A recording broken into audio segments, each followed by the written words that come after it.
ये मेरे क्या बन जाएंगे, ये मेरा बन जाएगा खर्चा एक्सपेंडिचर। और इस एक्सपेंडिचर में कहूँ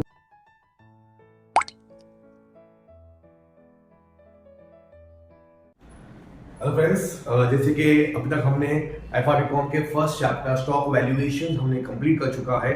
3 लेक्चर्स मैंने आपके अपना दे चुका हूं मैं।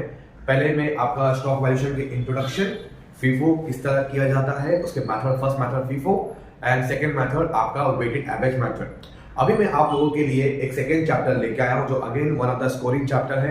15 मार्क का वेटेज रखता है, यानी कि अगर एग्जाम के पॉइंट ऑफ व्यू से बात करें तो ये चैप्टर आपका 15 मार्क का यानी कि 15 मार्क का आपका वेटेज रखता है। यानी कि अगर आप स्टॉक वैल्यूएशन और ये अगर आप कर लेते हो तो आप काफी अच्छा स्कोर कर सकते हो एग्जाम के अंदर। आगे बढ़ते हैं, बैक टू वर्क। ये चैप्टर टोटली डिपेंड है, थोड़ी सी आपको अकाउंट्स की थ्योरी पढ़ना पड़ेगी, ज्यादा हार्ड नहीं है, टफ नहीं है। हाँ, थोड़े टेक्निकल वर्ड्स है, मैं कोशिश किया हूँ चीजों को यहाँ पे कम वर्ड्स में आपको डिलीवर करने के लिए, ताकि शॉर्ट पीरियड के अंदर आपको एग्जैक्ट मतलब क्या है वो चीज का समझ में आपको आ जाए। ओके, चलिए बैक टू टॉपिक। टॉपिक हमारा है क्या? टॉपिक हमारा आज का है capital and revenue, expenditure and receipt. हमने 12 के अंदर फाइनल अकाउंट किया, हमने 11 के अंदर अकाउंट्स किया। 11 के अंदर एक कॉन्सेप्ट था कैपिटल एंड रेवेन्यू। कुछ लोगों ने, कुछ टीचर्स पढ़ाते हैं, कुछ टीचर्स नहीं पढ़ाते हैं। एफआईबीकॉम के अंदर इस चीज को बहुत ही डिटेलिंग में पढ़ा जाता है। टाइम कम है, मैं शॉर्ट लेक्चर्स करना कोशिश किया हूँ कि आपका सारे कॉन्सेप्ट कंप्लीट इसके हो जाए। आइए, हर बिजनेस के अंदर आप दो चीज आपको देखने मिलती है। नंबर 1 आपको देखने मिलती है आपके एक्सपेंडिचर और नंबर 2 आपको देखने मिलती है रिसीट। सर, एक्सपेंडिचर का मतलब होता है पेमेंट। आप कई सारी चीजों के लिए, खर्चों के लिए पेमेंट करते हैं, प्रॉपर्टी खरीदने के लिए पेमेंट करते हैं, कई चीजों के लिए आपके पास सैलरी आपने दे दिया, लाइट का बिल आपने भर दिया, वर्कर को यूनिफॉर्म दे दिया, गुड्स आपने खरीद लिया, गुड्स आपने परचेज कर दिया, तो आपके पास पेमेंट आपके पास देना पड़ता है, आपको पेमेंट आपको करना पड़ता है। ओके, और बिजनेस के अंदर सेकेंड जो चीज हमारी होती है वो होती है रिसीट। रिसीट मतलब पैसा मिलना। अब रिसीट के कॉन्सेप्ट को हम कंप्लीट करेंगे एक नेक्स्ट जो आपका वीडियो रहेगा उसके अंदर पूरा मैं मुकम्मल आपको मैं एक्सप्लेन करूंगा। इस लेक्चर के अंदर सिर्फ मैं आपको पेमेंट पार्ट यानी कि एक्सपेंडिचर पार्ट पूरी मुकम्मल तरीके से पूरा आपको मैं एक्सप्लेन करता हूँ। आइए चलिए, बिजनेस के अंदर जब भी हम पेमेंट की बात करते हैं तो 3 तरीके की पेमेंट आपको देखने मिलती है। ओके, पहला आपका आता है रेवेन्यू, दूसरा आता है कैपिटल, तीसरा हमारा आता है डेफर्ड रेवेन्यू। ओके, पहले हम रेवेन्यू की बात करते हैं तो रेवेन्यू आपका सिंपल से मैंने एक डेफिनेशन आपको लिखा मैंने, any expenditure having a immediate and a short term benefits. Example के तौर पे हर वो चीज आपने पैसा दिया, सब बेनिफिट आपको अभी मिल जाएगा या फिर शॉर्ट टर्म। अब शॉर्ट टर्म को मैं डिफाइन मैंने किया हूं लेस देन 1 ईयर, क्योंकि आपको शॉर्ट टर्म को डिफाइन करना बहुत जरूरी है कि आपका अकाउंटिंग ईयर है। मान लेते हैं कि मैंने मार्कर परचेस किया, बराबर, अगर मैंने मार्कर परचेस किया इसका बेनिफिट को मैं संभाल के नहीं रखूंगा, इसको मैं क्या करूंगा, यूज करूंगा, तो ये मेरी प्रॉपर्टी नहीं बनेगी, ये मेरे क्या बन जाएंगे, ये मेरा बन जाएगा खर्चा एक्सपेंडिचर। और इस एक्सपेंडिचर में कहूंगा रेवेन्यू एक्सपेंडिचर, क्योंकि सर इसको मैं इमीडिएटली यूज कर रहा हूं या फिर इसका बेनिफिट मुझे 1-2 महीने के अंदर मुझे मिलेगा। अगर मैं एक पॉकेट मार्कर लेता हूं तो मुझे 1-1.5 महीने में मिल जाएगा। लाइट का बिल, इलेक्ट्रिसिटी बिल जो हमारी होती है वो हम 1 मंथ हम इलेक्ट्रिसिटी यूज करने के बाद हमको पेमेंट करते हैं, यानी कि उसका भी बेनिफिट आपको जो है 1 महीने के पहले जो प्रायर मिलता है आप उसका पेमेंट करते हो। यानी कहीं ना कहीं आप यहाँ देख रहे हैं सैलरी हो गया, प्रिंटिंग स्टेशनरी हो गया आपका, या कोई आपने बिल्स आपने पेमेंट कर दिए, जैसे कि आपके वाटर बिल हो गया, टेलीफोन बिल्स हो गए, तो ये सारे के सारे जो बिल्स हमारे होते हैं, ये हमारे जो खर्चे हमारे होते हैं, हमारे एक्सपेंडिचर होते हैं, ये एक्सपेंडिचर को हम लोग क्या कहते हैं, रेवेन्यू एक्सपेंडिचर। क्योंकि सारे के सारे के आपको बेनिफिट्स जो आपको मिल रहे हैं, क्योंकि जब भी कुछ पेमेंट करते हैं तो बदले में कोई ना कुछ आपको मिलती है, बराबर। ये चीज के बेनिफिट्स जो आपको मिल रहे हैं और बेनिफिट्स आपको मिलेंगे या तो इमीडिएटली मिलेंगे या फिर लेस देन शॉर्ट टर्म यानी कि लेस देन 1 ईयर के अंदर मिल जाएंगे। यहाँ लिखा हुआ है recurring in nature. So what is meaning of recurring, यानी कि बहुत से जो अकाउंट्स के जो स्टूडेंट्स होंगे वो रिकरिंग वर्ड से अभी के लिए फर्स्ट टाइम ये वर्ड आपको सुनने में आया रहेगा। तो रिकरिंग का मतलब होता है बार बार, ये ऐसा खर्चा है जो हम बार बार करते हैं। एग्जांपल के तौर पे सैलरी हम बार बार करते हैं, टेलीफोन के बिल्स हम बार बार पे करते हैं, इलेक्ट्रिसिटी बिल हम बार बार पे करते हैं, हर महीने में जाता है। रेंट हो गया, रेंट आप हर बार पे, हर महीने पे करते हैं। यानी कि यहाँ पे आप एक चीज देखो, रिकरिंग मतलब सर ये खर्चे जो रेवेन्यू एक्सपेंडिचर है ये आपको बार बार करने पड़ेंगे, हर महीने महीने आपको करने पड़ेंगे, हर हफ्ते हफ्ते करने पड़ेंगे। अगर कोई वर्कर आपके रोज के है, डेली वेजेस पे है, तो डेली आपको पेमेंट करने पड़ेंगे। एक बात यहाँ पे ध्यान रखें, यहाँ मैंने वर्ड मैंने यूज किया रिकरिंग, आपको आंसर के अंदर रिकरिंग वर्ड को यूज करना है, तो याद रखें रिकरिंग वर्ड को समझे आप लोग।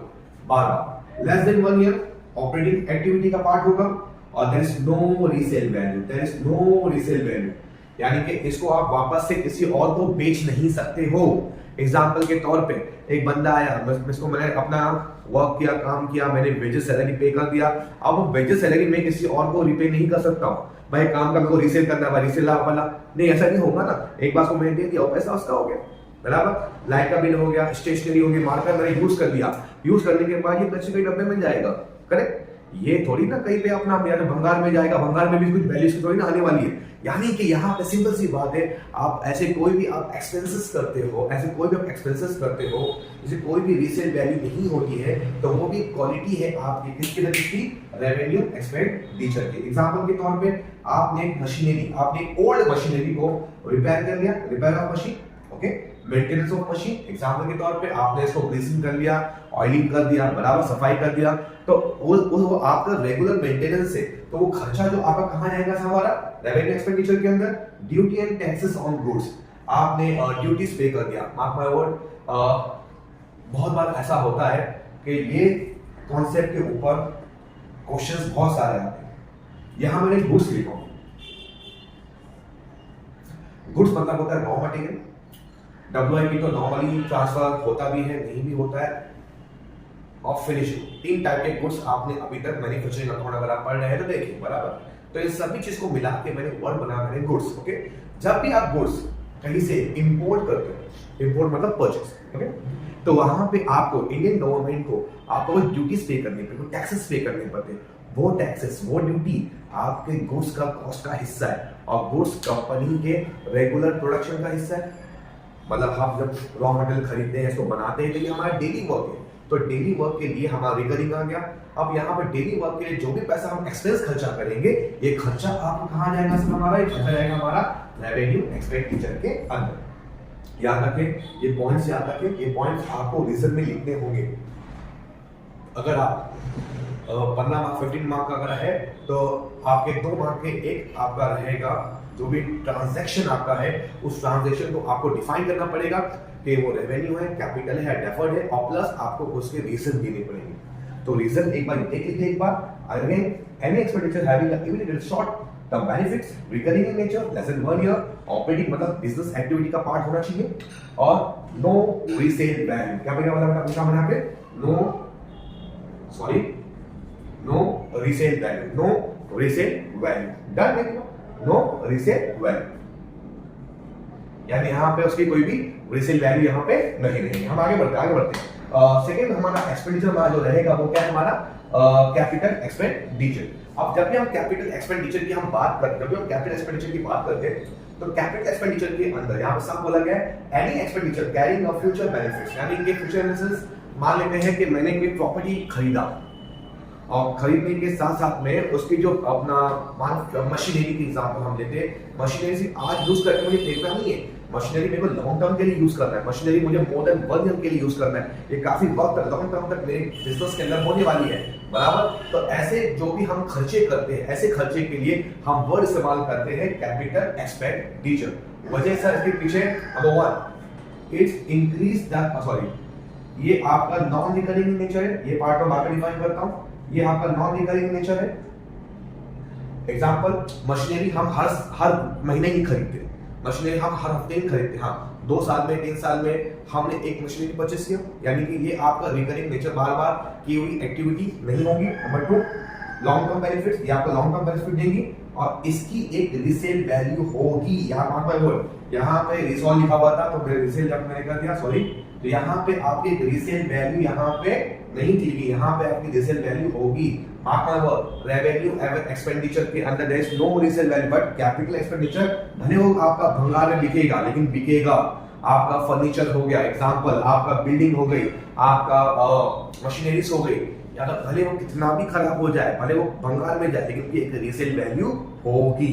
ओके सर, किस किस चीज को हम लोग कैपिटल एक्सपेंडिचर कहते हैं सर? एग्जांपल के तौर पे मेरी एक ओल्ड मशीन है, देखो नई चीज तो ली है, नई हमने प्रॉपर्टी ले ली, नई हमने असेट्स ले लिए, तो ये तो बात बराबर है। ओके वो हमारा फिक्स असेट जो है हमारा कैपिटल एक्सपेंडिचर बन गया।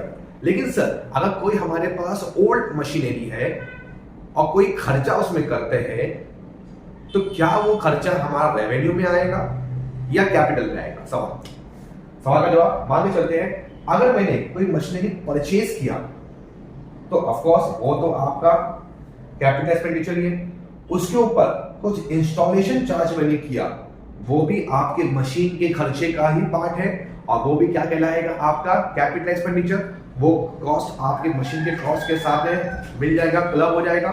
लेकिन सर जब कोई पार्ट हम बदली करते हैं, जब कोई पार्ट हम मशीन का बदली करते हैं, रिप्लेस करते हैं, और वो उसकी लाइफ को इंक्रीज करता है, इंक्रीज द कैपेसिटी, एफिशिएंसी या लाइफ, कोई पार्ट को चेंज करने से, अगर इन तीनों में से एक भी क्वालिटी अगर वहां पे होती है, मैं आपको बार बार चीज कह रहा हूं, वर्डिंग्स पे ध्यान दीजिए, ताकि आपके जो क्वेश्चन है वो इसी वर्डिंग की, इस जो सेंटेंस है, ये घुमा घुमा के आपको देंगे। आगे कोई भी मशीन का अगर हम या कोई भी फिक्स असेट का हम कोई पार्ट हम चेंज करते हैं, चेंज करने के बाद वो उसकी लाइफ को इंक्रीज करता है, या उसकी एफिशिएंसी बढ़ाता है, या उसकी प्रोडक्शन कैपेसिटी बढ़ाता है। कल तक वो 100 दे रहा था, अगर हमने एक पार्ट बढ़ा दिया तो वो 120 हो गया, 130 हो गया, यूनिट बनाने लगा, प्रोडक्शन लगा। यानी कि सर उसने अपनी प्रोडक्शन की कैपेसिटी को उसने इंक्रीज कर दिया, तो वो क्या कहलाएगा सर? हमारा कैपिटल एक्सपेंडिचर। तो आई होप सो कि रेवेन्यू और कैपिटल में आपको डाउट नहीं रहेगा। अगेन रेवेन्यू एक्सपेंडिचर ये डेली ऑपरेशन जो होता है उसमें जो खर्चे होते हैं, उस खर्चे के लिए हम यूज करते हैं रेवेन्यू एक्सपेंडिचर वर्ड। लेकिन जो हमारा बिजनेस के जो सारे खर्चे आपके बिजनेस के लिए है, कोई भी खर्चे बिजनेस के बाहर के लिए नहीं है। लेकिन सर कुछ खर्चे ऐसे होते हैं जो लॉन्ग टर्म के लिए होते हैं। हमने हमारी फिक्स असेट में हमने इन्वेस्टमेंट कर दिया, हमने ये हमारी इन्वेस्टमेंट जितनी भी हमारी एक्टिविटीज होती है, वहां पर वर्ड यहाँ मैंने यूज किया इन्वेस्टमेंट एक्टिविटी। जितनी भी हमारी इन्वेस्टमेंट एक्टिविटी होती है नॉर्मली उसको हम यूज कहां करते हैं? कैपिटल एक्सपेंडिचर के अंदर। आई होप सो के ये दो में किसी किस्म का आपको डाउट नहीं रहेगा। लास्ट पॉइंट हमारा आता है deferred revenue expenditure. Sir deferred यहाँ पे वर्ड इस्तेमाल किया गया है कि ये जो आपका एक्सपेंडिचर है, ये आपका मोर एक्सपेंस तो है, रेवेन्यू का क्या था हमारा? शॉर्ट पीरियड के लिए, शॉर्ट पीरियड का डेफिनेशन यहाँ पे मैंने दिया लेस देन 1 ईयर। लेकिन ये खर्चा जो हम करते हैं, ये हम एक्सपेंसेस जो खर्चा हम करते हैं, खर्चा ही है सर। लेकिन सर यहाँ पे आपका more than 1 year, less than 3 to 4 years, याद रखिए, more than 1 year, less than 3 year, मैंने 3 ईयर में लिया, 3 या 4 years मांगे चलते हैं, लेकिन मैंने यहाँ पे 3 ईयर लिया। ओके, इसको हम कहेंगे, इस सिस्टम कहेंगे मीडियम टर्म। यानी कि सर ये आपके मीडियम टर्म एक्सपेंडिचर है और with cover more than 1 accounting year. Example के तौर पे मैंने एक होर्डिंग खरीद लिया, होर्डिंग की जगह जो है मैंने 3 साल के लिए खरीदा, 3 साल के लिए मैंने पे कर दिया 30,000 रुपए, नॉमिनल अमाउंट में बोल रहा हूँ, ज्यादा है। अब होर्डिंग का जो खर्चा जो है, बेनिफिट पैसा मैं 30,000 मुझे पूरा आज भरना पड़ा, यानी कि पैसा तो मैं पूरा आज मैंने खर्चा मेरा हुआ, लेकिन सर उसका जो बेनिफिट है मेरे को 3 साल मिलने वाला है। यानी क्या? अर्न, जो बेनिफिट, अर्न मतलब जो हमने खर्चा किया, आगे खर्चा हम करते हैं पैसा लाने के लिए, बराबर। तो यहाँ पे जो अर्न रहेगा, जो पैसा आएगा, will cover more than 1 accounting year, यानी 1 साल से ज्यादा उसका बेनिफिट आपको मिलेगा, but not more than 3 to 4 years, याद रखिए। एग्जांपल के तौर पे हैवी एक्सपेंडिचर एक्सपेंस, प्रीमियरी एक्सपेंस। सब प्रीमियरी एक्सपेंस किसे कहते हैं सर? मान लेते हैं मेरे को कोई प्रोडक्ट लॉन्च करना है या कोई अपनी बिजनेस को सेटअप करना है, तो बहुत सारे ऐसे खर्चे होते हैं जो पेपर वर्क्स होते हैं, चीजें होती है जिनको हम नाम नहीं देते। तो हमने पूरा जो एस्टैब्लिशमेंट कॉस्ट हमारे हो गए, प्रीमियरी कॉस्ट हमारे हो गए, प्रोडक्ट लॉन्च कॉस्ट हो गए, सेटअप कॉस्ट हो गए, तो इन सभी कॉस्ट को हम क्या कहते हैं? Preliminary expenses. Share and debenture issue expense and discount, ये सारे के सारे खर्चे याद रखिए 3 खर्चे याद रखें, आपके एग्जाम में पूछे जाते हैं। इन सारे खर्चों में एक आपको चीज देखेंगी, ये सारे खर्चे आपके ऑन बाय स्पॉट हो रहे हैं, लेकिन इसका बेनिफिट्स आपको लॉन्ग टर्म के लिए मिल रहा है, मोर देन 1 अकाउंटिंग ईयर के लिए आपको बेनिफिट इसके मिलेंगे। सेटअप कॉस्ट अभी बिजनेस चालू कर दिए, मोर देन वन अकाउंटिंग में मिलेगा। हैवी एक्सपेंडिचर आपको होर्डिंग का मैंने एग्जांपल दे दिया। शेयर डिबेंचर जब हम इशू करते हैं तो उस टाइम पे कुछ हमारे पेपर का कुछ एक्सपेंसेस होते हैं, कुछ डिस्काउंट्स आपको देना पड़ता है ताकि शेयर डिबेंचर फटाफट हमारे मिल जाए। ये सारे के सारे खर्चे आपके जो होते हैं इसको हम कहते हैं पार्टली रेवेन्यू और पार्टली कैपिटल। रेवेन्यू एक्सपेंडिचर को हम रिकॉर्ड कहां पे करते हैं सर? रेवेन्यू एक्सपेंडिचर को सर हम रिकॉर्ड करते हैं सर आपके ट्रेडिंग या प्रॉफिट एंड लॉस अकाउंट में। इन शॉर्ट अगर हम एक वर्ड में हम डिफाइन करें तो इसको हम रिकॉर्ड करते हैं सर इनकम स्टेटमेंट के अंदर। एक्सपेंडिचर को हम रिकॉर्ड करते हैं सर असेट के अंदर, और डेफर्ड को हम रिकॉर्ड करते हैं सर पार्टली